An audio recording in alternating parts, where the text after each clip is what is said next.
प्यारे बच्चे, आज हम सब समझेंगे और जानेंगे 1857 की क्रांति। आखिर में क्या था 1857 की क्रांति। तो यहाँ पर हम समझेंगे कि क्या था 1857 की क्रांति। हम ये जानते हैं कि 23 जून 1757 को प्लासी का युद्ध अंग्रेज व सिराजदौला के बीच हुआ, जिसमें अंग्रेज विजेता हुए, जिसने अपनी स्वार्थपरक, आर्थिक शोषणकारी, सामाजिक हस्तक्षेप संबंधी सैनिक भेदभाव एवं स्वेच्छाचारी नीतियों से समस्त भारतीय जनमानस को उद्वेलित किया। उसके पास समस्या का समाधान का एकमात्र विकल्प क्रांति करना था, जो 1857 की क्रांति के रूप में सामने आया। जब 1757 की क्रांति हो गया, 23 जून 1757 को प्लासी का युद्ध हो गया। तो प्लासी के युद्ध के बाद में 1764 में बक्सर का युद्ध हुआ। 1764 में बक्सर का युद्ध हुआ और इसमें यह निर्धारित हो गया कि अब भारत पर जो है ये यानी भारत के कुछ क्षेत्रों पर अंग्रेजों का शासन होगा।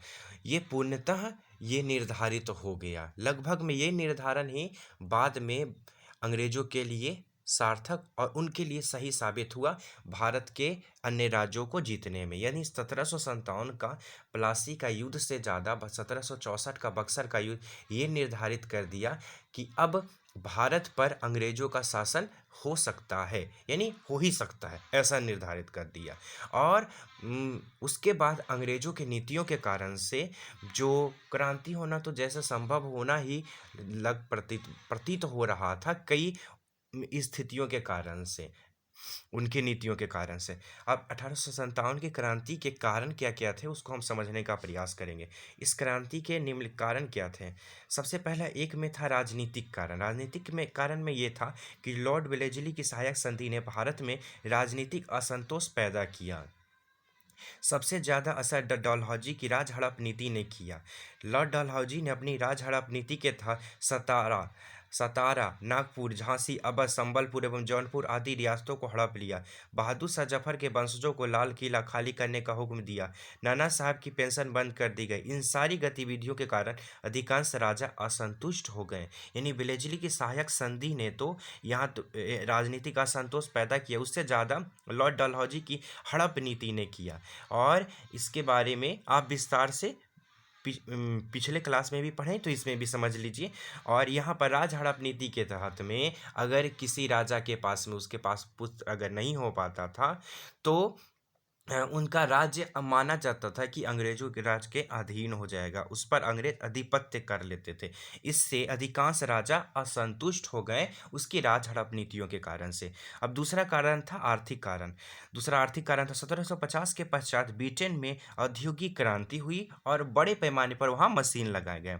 इंग्लैंड ने भारतीय कपड़ों को प्रतिबंधित किया एवं उसकी आयात पर भारी कर लगाया। भारत से कपास अधिक प्राप्त करने के लिए कृषकों को कपास व नील की खेती करने को वाद किया गया। कई कृषकों ने खेती करना छोड़ दिया। इस प्रकार भारतीय हस्तशिल्प एवं कृषि का विनाश भारत की एक ऐसी क्षति थी जिसे भारतीय भूल जिसे भारत भूल न सके। ऊपर से ब्रिटिश कंपनी की भू राजस्व नीतियों के तहत भूमि कर और बढ़ा दिया गया, जिससे कर न दे पाने वाले किसानों की भूमि जब्त कर ली गई थी। इसके कारण भारतीय कृषकों की कमर तोड़ दी। कई जमींदारों व तालुकदारों भी इससे परेशान हुए। इन सब का आक्रोश जो है 1857 की क्रांति में देखने को मिला। यहाँ पर संक्षिप्त में यही समझ लिया, औद्योगिक क्रांति का सामना यहाँ के हस्तक्षेप नहीं कर पाए। साथ ही साथ अंग्रेजों ने एक ऐसा पाबंदी लगा दिया जिसके कारण से भारत के जो भी सामान थे उस पर उच्च कर लगता था, नहीं हाई टैक्स लगता था, जिसके कारण से यहाँ के वस्तुओं का दाम भी बढ़ने लगा। ब्रिटेन में दाम बढ़ने लगा तो ऑटोमेटिकली डिमांड कमने लगा। सामाजिक कारण, लॉर्ड विलियम बेंटिक ने डलहौजी ने भारत में कई सामाजिक सुधार किए। हिंदू समाज में व्यक्त कुरीतियों को दूर करने के लिए कानून बनाए। सती प्रथा, कन्यावध, बाल विवाह निरोधक कानून बनाए। विधवा पुनर्विवाह अधिनियम पारित किया गया। यद्यपि समाज सुधार भारतीय समाज के हित में थे, मगर रूढ़िवादी भारतीय ने सामाजिक मामले में हस्तक्षेप बताया। 1835 ईस्वी में भारतीयों ने अंग्रेजी शिक्षा के प्रसार को भारतीय पंडितों एवं मौलवियों ने अपने एकाधिकार पर आघात माना। भारतीयों को लगने लगा कि अंग्रेजी शिक्षा द्वारा अंग्रेज भारतीय सभ्यता पर विजय प्राप्त करना चाहते हैं। यह सामाजिक असंतोष भी 1857 की क्रांति में फूटा। जो असामाजिक असंतोष था ये भी फूटा। ये अंग्रेज जो भी सुधार करना चाहते थे भारतीय उनको हे दृष्टि से देखते थे, ये भी कहीं ना कहीं फूटा इसके कारण के रूप में। उसके साथ है धार्मिक कारण। 1813 में चार्टर एक्ट ने ईसाई पादरियों को भारत आने की अनुमति प्रदान की। उन्होंने भारतीयों को ईसाई बनने की मुहिम सी चला दी। 1850 में एक अधिनियम पारित किया जिसके अनुसार धर्म परिवर्तन करने वालों को उनकी पैतृक संपत्ति से वंचित नहीं किया जाएगा। इससे भारतीयों को पक्का विश्वास हो गया कि अंग्रेज सुनियोजित तरीके से भारतीयों को ईसाई बनने की तैयारी कर रहे हैं। इससे समस्त भारतीयों में असंतोष व्याप्त था। और ये है सैनिक कारण। भारतीय सैनिक जो समुद्र पार जाने का मतलब धर्म भ्रष्ट हो जाना मानते थे, उन्हें जबरन समुद्र पार जाने को बाध्य किया गया। दाढ़ी काटने के आदेश से मुसलमानों में असंतोष व्याप्त था।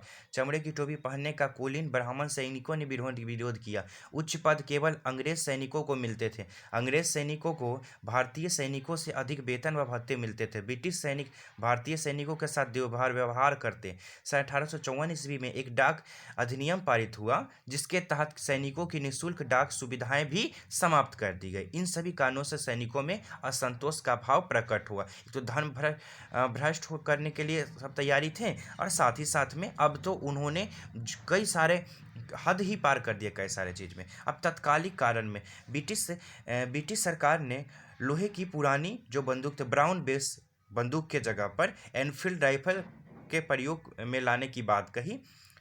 इसके कारतूस पर चिकना कागज लगा था। इस कारतूस को बंदूक में प्रयोग करने से पहले इस कारतूस को दांतों से काटकर खोलना पड़ता था। बंगाल में यह बात फैल गई कि इन कारतूसों के मुंह पर गाय व सूगर की चर्बी लगाई गई है। इससे हिंदू मुस्लिम सैनिकों में आक्रोश व्यक्त हो गया। यानी जो कारतूस था ऐसा माना जाता था कि कारतूस का जो चमड़ा था ये गाय और शुगर से उसमें उसमें लगाया गया है, क्योंकि गाय हिंदुओं के लिए पवित्र था और शुगर मुसलमानों के लिए। तो सैनिक समझने लगे कि हम ये जो अंग्रेज हैं हमारे धर्म भ्रष्ट करने पर पूरी तरह से लगे हुए हैं। ठीक है, ये बात था। यानी अफवाह पूरा फैल चुका था कि हाँ इसमें गाय और शुगर का चर्बी लगा हुआ है। यह भी बड़े जोर शोर से प्रसारित हो रहा कि एक भविष्यवाणी की गई कि पारसी के युद्ध के ठीक 100 साल पूरे होते ही यानी 23 जून 1857 को भारत में अंग्रेजी राज खत्म हो जाएगा। इस भविष्यवाणी से लोगों में एक नवीन चेतना का संचार हुआ और अफवाहों की और अधिक बल मिला। यानी पूरा तरह से ये किसी तरीके से हो रहा था कि भारत अब आज़ाद होगा तो होगा। यानी प्लासी का जो युद्ध हुआ था 1757 में, उसके 100 साल बाद अफवाहों के कारण से भविष्यवाणी के कारण से आज़ाद हो जाएगा। ऐसे स्थिति होने के कारण से और मजबूत स्थिति प्रबल होता जा रहा था। मंगल पांडे को फांसी। 29 मार्च 1857 को मंगल पांडे और उसके साथियों ने विद्रोह कर दिया। जब उसे रोकने का प्रयास किया गया तो मंगल पांडे ने सार्जेंट मेयर ह्यूसन को गोली से उड़ा दिया। उन्हें गिरफ्तार कर लिया और 8 अप्रैल 1857 को उन्हें फांसी दे दी गई। वे 34वीं पाल्टन के सिपाही थे। इतिहास में वे प्रथम शहीद के रूप में अंकित हुए। मेरठ संतान की क्रांति का आरंभ। क्रांति की तिथि 33 मई 1857 ईस्वी को निश्चित की गई थी, मगर सैनिकों में धैर्य की कमी के कारण उन्होंने 10 मई को निर्धारित कर दी। हुआ मेरठ में क्या था कि क्रांति से पहले कुछ सैनिकों प्रताड़ित किए थे अंग्रेज सैनिकों ने, और वे सैनिक उनके सैनिक जो साथी थे शाम के समय गए और भारतीय महिलाओं ने उन पर कई सारा कटाक्ष किया, जिसके कारण से जो क्रांति 31 मई को सभी लोग निर्धारित किए थे वो भड़क गए मेरठ का सैनिक, और 10 मई को इन्होंने विरोध कर दिया। अब 10 मई को विरोध किया दिल्ली में मेरठ के सैनिक, 11 मई को वे दिल्ली पहुंच गए और बहादुर शाह जफर को अपना राजा घोषित कर लिए। 10 मई को मेरठ में विद्रोह हुआ और 11 मई को उन्होंने दिल्ली पर कब्जा कर लिया। कानपुर के क्षेत्र में देखते हैं। कानपुर का 1857 में अत्यधिक महत्व है। यहाँ महानतम क्रांतिकारी का बचपन था। नाना साहब का जिनका मूल नाम धुंडी राज था, रानी लक्ष्मीबाई का जिनका मूल नाम मनु या मणिकर्णिका है, तात्या टोपे, रामचंद्र पांडुरंग, इनका बचपन जो है ना ये कानपुर में बीता था। बिहार से क्रांति का नेतृत्व, बिहार से 1857 के वीर कुंवर सिंह ने किया। साथ ही साथ ये जगदीशपुर से उन्होंने किया, मगर बिहार से माना जाता है क्योंकि बिहार से ये मुख्य थे। पटना से भी एक पुस्तक विक्रेता पीर अली ने भी किया। अब हम देखते हैं कि जो केंद्र है और विद्रोह का नेतृत्व करने वाले कौन है। दिल्ली से जो विद्रोह का नेतृत्व कर रहे थे उनका नाम था बहादुर शाह जफर, और उनके मुख्य सेनापति बख्त खां। ये दोनों मिलकर के रहे थे, मगर बख्त खां मुख्य रूप से वास्तविक विद्रोह के विद्रोही थे। कानपुर से नाना साहब और तात्या टोपे, लखनऊ से बेगर हजरत महल और बिजरिस कद्र कादिर, इलाहाबाद से लियाकत अली, झांसी से रानी लक्ष्मीबाई, खूब लड़ी मर्दानी हुआ तो झांसी वाली रानी थी, जगदीशपुर से वीर कुंवर सिंह, पटना से पीर अली, बैरकपुर से मंगल पांडे, फैजाबाद से मौलवी अहमदुल्ला, अहमदुल्ला। अब आखिर में क्या बात था, जो 1857 की क्रांति जो है ना, ये असफल हो गया। इस क्रांति की असफलता के कारण समझिए। 1857 की क्रांति की असफलता के कारण निम्नलिखित है। पहले, योग्य नेतृत्व का अभाव। बहादुर शाह जफर अत्यंत वृद्ध थे।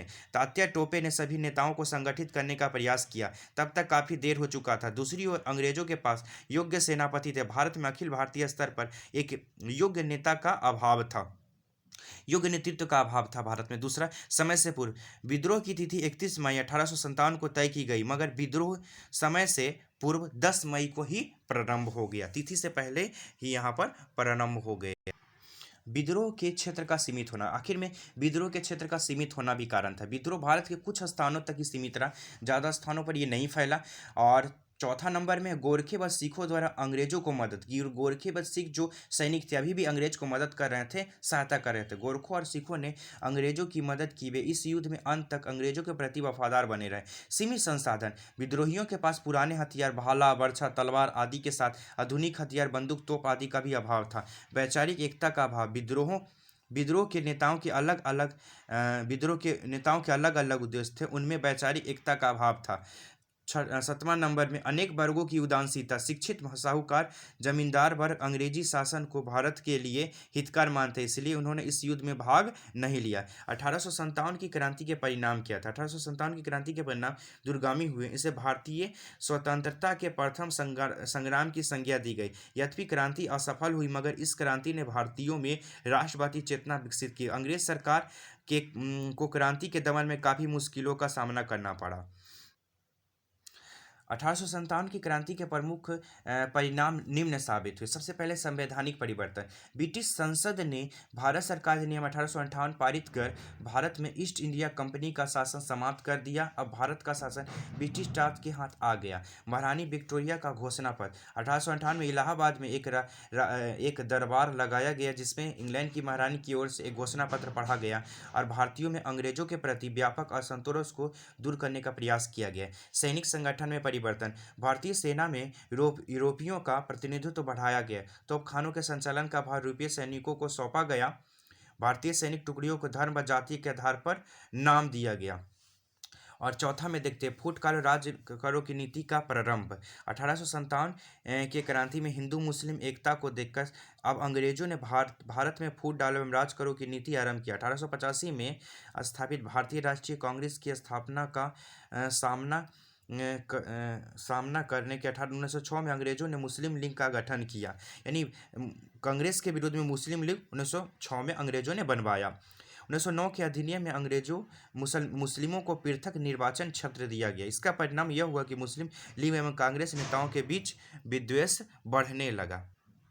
इसका पांचवा और अंतिम कारण को समझते। भारतीय राष्ट्रीय कांग्रेस की स्थापना बाद में हुआ। हम ये जानते हैं कि 1857 की क्रांति के पश्चात भारतीय राजनीति चेतना जागृत हुई। उन्होंने संगठित होकर के अंग्रेजों को सामना करने का प्रयास किया। इससे भारत में संगठित राष्ट्रवाद का उदय हुआ। 1885 में भारतीय राष्ट्रीय कांग्रेस की स्थापना हुई। 1885 में भारतीय राष्ट्रीय कांग्रेस की स्थापना हुई। इसने भारतीय स्वाधीनता की दिशा में महत्वपूर्ण योगदान दिया। यानी 1885 का जो 1885 में यहाँ पर कांग्रेस की स्थापना हुआ, जिसने महत्वपूर्ण भूमिका निभाया आगे चल कर के भारत को स्वतंत्र कराने में।